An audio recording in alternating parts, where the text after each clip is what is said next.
Osibunna kwani aka gwasiala ife ala wee gbu ya nya wee gbalaso wee jebebe mami ya wee lụọ bụ na ọ nọ n'ilo nya wee ligolie wee kwa bịa wee si nwa gị fụrụ anya ka ifụrụ anya wee were eke wee kpọchie nye na o nwere ife nya agwara ya na na-agwazi ndị mmadụ na-agbakọta ya ọtago ndị mmadụ wee jụba wee si kedu ife na-esenụ nya wee kọbalụfa onye ọbụla na-agba n'aka na-asị kedu ụdị nnebe ihe a kedu ụdị nnebe ihe a ịghọta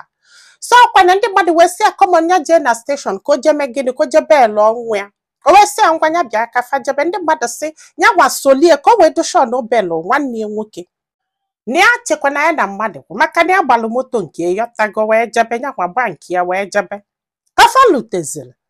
ozugbo elute na steshọn ma bịa si ndị polisi na nne nwanne ya nwaanyị na ọkafado wee ra wee chọrọ igbu ya ha kpọchikwuo nyanwa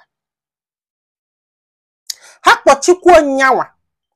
ndị eke wee kpụlụ nyanwa wee kpọchikwuo ya wee nọla ebe afọ na kanta na-ebe akwa ịgbagonu na mgbafu na ya masịala mma nwaanyị fịa na o nwere nwoke fuli ama ntọ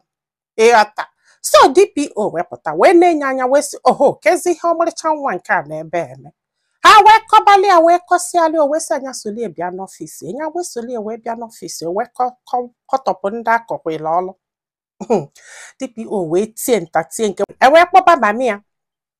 mami ya wee bịa DPO wee jụbịa sị isi na oge mụrụ ụmụaka na abụọ ọsị wee sị asọ dị ịchọrọ just waste ụmụaka na abụọ just because na ị na ụdị ọzọ mụta ụmụaka ebe ọzọ ọ na-ene n'anya sị na fa chọrọ igbu ya so kwadia DPO wee si oke na nsogbu adọrọ wee dee leta wee nye wee sị ya jee nye die ebe ọ sị na ya achọrọ ịma anything gbasara ụmụaka ya nye die na fa chọrọ ife ya na steshọn wee sị DPO na ọ bụkwa na ọ hapụ ụmụaka na fa ga-egbu ya na fa ga-egbukwa ya o DPO wee si oke ebe ọ bụ na ịdị dị protection na oge nwa ga-anọ na steshọn ka ụmụaka na abụọ naba ọ bụrụ na ịkpọzalụ di gị bịa ịghọtago di ga-eduzielu gị naba ya di nke ọ na-ekwupụ nke nụlịa mụtala ụmụaka na abụọ akwa ịghọta si ọkwado ahụ ewenyesi efe akwụkwọ wee sị afa naba ọ chọzikwa anya nọlụ na steshọn ya gwasị na ya ma nnọ wee soro ha wee naba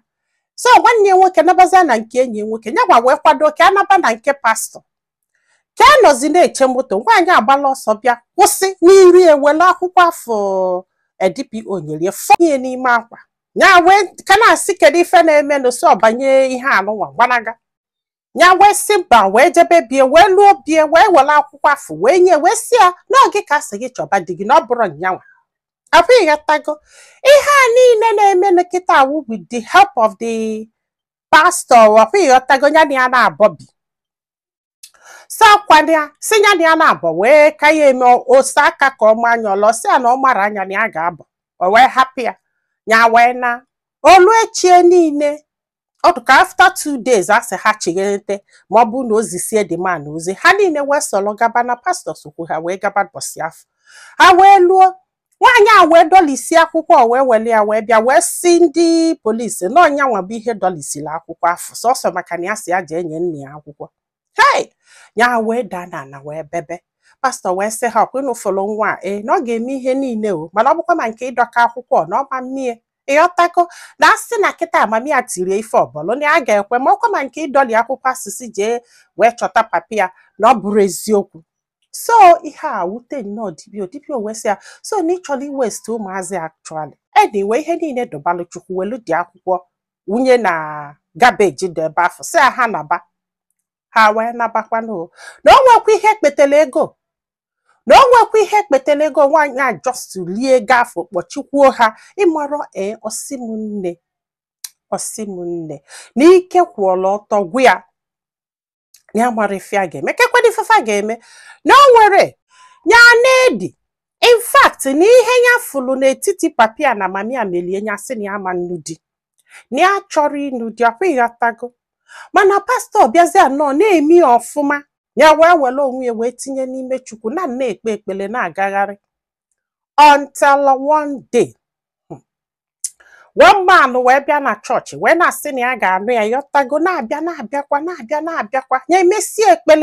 ekpele na-agwa ya nya nọba the guy nya wee kwelụ na this guy tọli ọfụma mana ka this guy gwasịala ya na ọ ga-anụ ya ya wee baa na ekpele wee kpebe wee si Chukwu ya biko ya meeli ebele ka nna ya chọta ya biko kene maka na mgbe ya na-agwa anyị ha na ya mara ebe nna ya nọ ya gbagodolu na fada eje maka etu o si wee triti for ọkwa ịghọtago ya kpesi ekpela for mere 1 week ozi bịa sị na papi ya na-achọ ya na nwanne ya nwoke na fa biko ife ya mere fa gbaghalụ ọsị m na ekpele worked etu ya si wee kpee wee sị nwanne ya nwoke ọ ga-abịa ya were ọjị ya nwa ga-abịa ya were nnekwu mmanya or something so ha wee jebe wee luo papa ha wee yọba ha mgbaghalụ yọsịa ha wee kpebelu ha ekpele kpesielu ha wee gosi alụfọ ya wee wezela opportunity afọ wee sị anyị a ga-anụkwa di wee jekwakwa mami ya sị anyị a ga-anụ di papi ya na-aṅụlị si na nsogbu adọrọ nwoke afọ bịa nụbịa na ọkwa etu ka o si wee ga this man wee nụbịa